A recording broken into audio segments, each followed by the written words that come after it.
Alright, the touchline tuyingiddewo. Edwin, nga sinataguleka kubuuza kuba tulaba. Yes sir. Mikel Arteta. Yes sir. Avuddeyo n'agamba. Yes sir. Nti tiimu ya Bournemouth yakagenda emipiira 11 nga tekubiddwa. Lwaki yewozaako mu kiseera kino? Abantu beetaagira answers. Awana mpani. Atukiriza olugero lugamba kwa omuntu bwakuba osiima busiimi. Ne bannange tiimu ya Arsenal eno oba ani abaloga simumanyi. Welcome to the touchline. Timu ya Arsenal sindoge. Naye ate bw'ojja n'otuna ebyafaayo nga ebize bitambula kuva Mikel Arteta bwe yajja ku klabu ya Arsenal. Okutandika ddala omwaka gwa 2021. Ebyafaayo biraga nti okuva mu mwaka gwa 2021 kati giringa emyaka 5, giringa kumpi kati 5 2026. Nti omwezi ogwa April ebbanga eri emabega twalina Arsenal mu bbanga mu gundiza Arsene Wenger ng'akyali omutenesi wa timu ya Arsenal twalina nga kibayitanga Black November n'ate ku Mikel Arteta tulina ate ekizzeewo ekipya ekya Black April. Black April Arsenal buli weetuuka soko simbe wakati awo emyezi egiri ku kalenda okuva mu January paka December Arsenal basazeewo kuzifuula Black mpaka mu December. No, but tumya season nga badde ngetambula nti okuva Mikel Arteta bwe yajja in fact season 3 ezisembe emabega nti Arsenal ze ekola like eri so competitive mu league naye nga ate empira gino egisooka ekoleza nnyo ne batimu y'amaanyi era bangi bagitya nnyo during that time. Naye kati twetuuka mu mwezi ogwa April awo Arsenal nga yekulembedde ddala nga amugoba ye timu ya Manchester City under the Pep Guardiola nti Arsenal omwezi ogwa April gwafuuka Black April kutandika ddala omwaka gwa 2021 nga kiri akamala ku timu ya Arsenal emyaka 2 kati gukomaddi tegugende paka mu June ku lunaku lw'abajulizi nga 3 June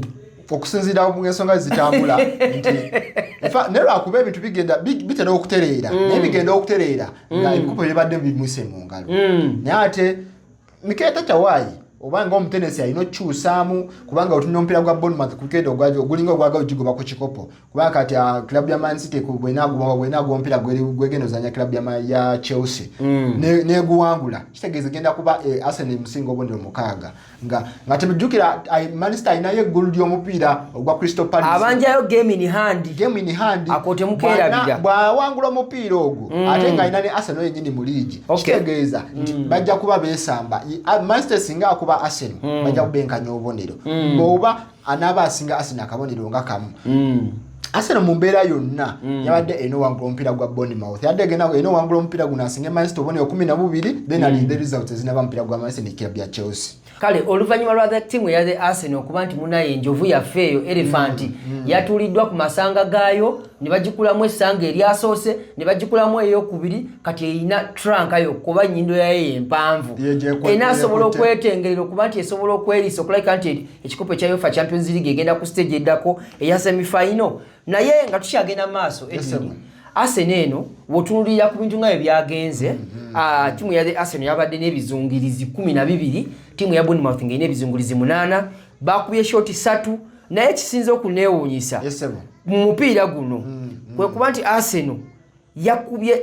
paasi 379 nga timu ya Bournemouth erina paasi 345 eyo range sinene tugambe nti Edwin timu z'Ebungereza zimprovinze nnyo mu style of play kubanga bwetuka okuba nti ya passes omupiira passes omuzagala kwekana timu ya Arsenal omutindo gwa Bungereza guli waguli guli wansi bw'otunuulira omupiira Bournemouth gwezannya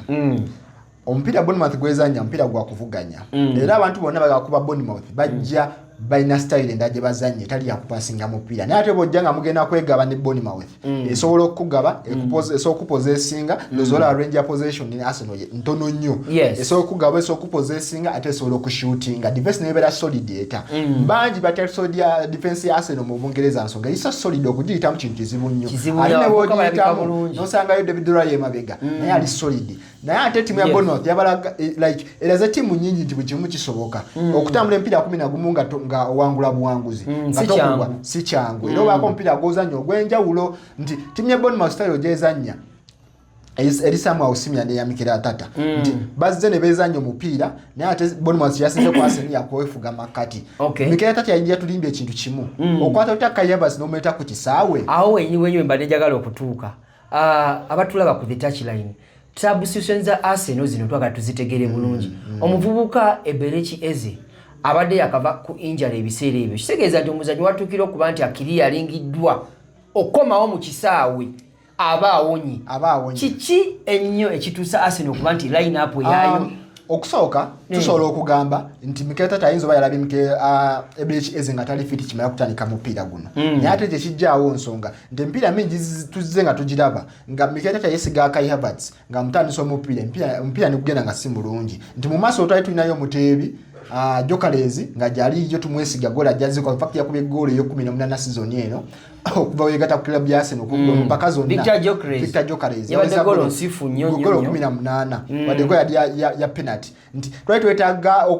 okulaba ko Eberechi Eze ku kisawe era walabe nga Eberechi Eze azze ku kisawe ngwaje kayebatso mpira gwakyusa sasa nyazeemu okulumba mpira yazzeemu nerabika nti ompira ade gusasanya bulungi ate ono muvubuka ono gwe bayita Hinkapi kiki ekyamuganya okuba mu kisawe kubanga Edwin kyekimu ku bawagizi baffe oba abala abatulaba wano ku the church line ebintu bye mwasinze okwebuuza ku social media buli wamu lwaki Hinkapi talabiseko mu kisawe ye Martin Lewis Kelly yabadde akola ki mu kisaawe botunya Lewis Kelly nti before batwanaleeta Pierre Hinkapi batwanaleeta mwana mulenzi Ricardo Calafiori eye namba nanyiniyo enanya buli omu yali amumanyi nti Lewis Kelly we yajja ku kisaawe nawamba enamba era season ewedde yonna yakuba enamba nga yeye naye season eno bwe yayi etandika yetamu Calafiori n'akuba enamba n'agikakasa Calafiori n'abanga asinala kulwala yafunamu kayinjala awo agenda okukomawo nga Pierre Hinkapi awambye enamba gikubanga mulalu kati Pierre Hinkapi naye yagenze n'abanga alwalamu nga jjukira Calafiori yakubye mu ggwanga erya Portugal ku Sporting CP nga bakuba Sporting CP nga yakooyeemu nga Mikel Arteta alina okurotatinga mu ttiimu aleetemu ku Lewis Kelly akube nate ndabanga Lewis Kelly atakuye bubi Lewis Kelly yakubye bulungi mzanye mfakti azanya bulungi inenge yazanya mwe namba yo namalira wakati waneno mzanye musajja muzibu nnyo ngazi wakati tyazanye bubi nnyo just lwakwale tusubira amanya gasuka ku Lewis Kelly fiziki ebulamu kubanga babu okuheadinga physicality ya Pierre Hinkapi yali etagisa kumpira gwa Bournemouth kubanga olaba weba ujiba mipira nga aerial balls nga timu ya Bournemouth ujima maintain style of playing it's a pressing team weduka nzende ozoba wetagayo ku musajja ayinamuko ku physical ate ne Hinkapi oyo abadde akakasiza kuwane ku national team ya Spain bali batanso muyitira ddala nno so no ensonga eyo nze kyendowooza anyway byonna era nga ebitambula nti club ya Arsenal ina okwetereza muvudde ku Bukayo Saka nti mulwadde ina okulaba egenda kwasaganya ekyo gena kikwasaganya batya Mikel Arteta alina okulaba engejja kwatama akalenzi kana akato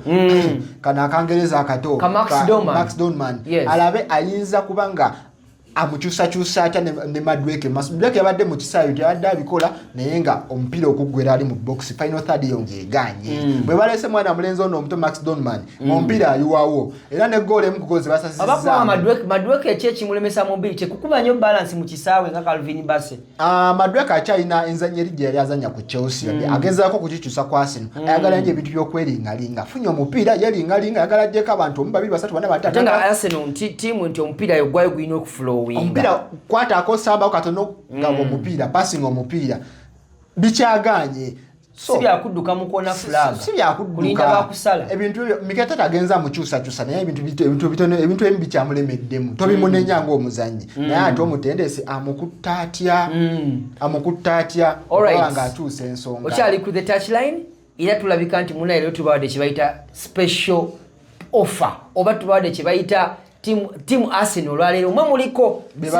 simayo bamuliko mu bulungi oba mu bubi naye ffe twewadde nti leero lunaku lwammwe but lwa timu the Arsenal bangi balowooza timu ya Arsenal bangi balina essuubi nti timu ya Arsenal egenda situkira mu kikopo kino naye ate essuubi gwe beesiga alinga yagala okuliira ennyama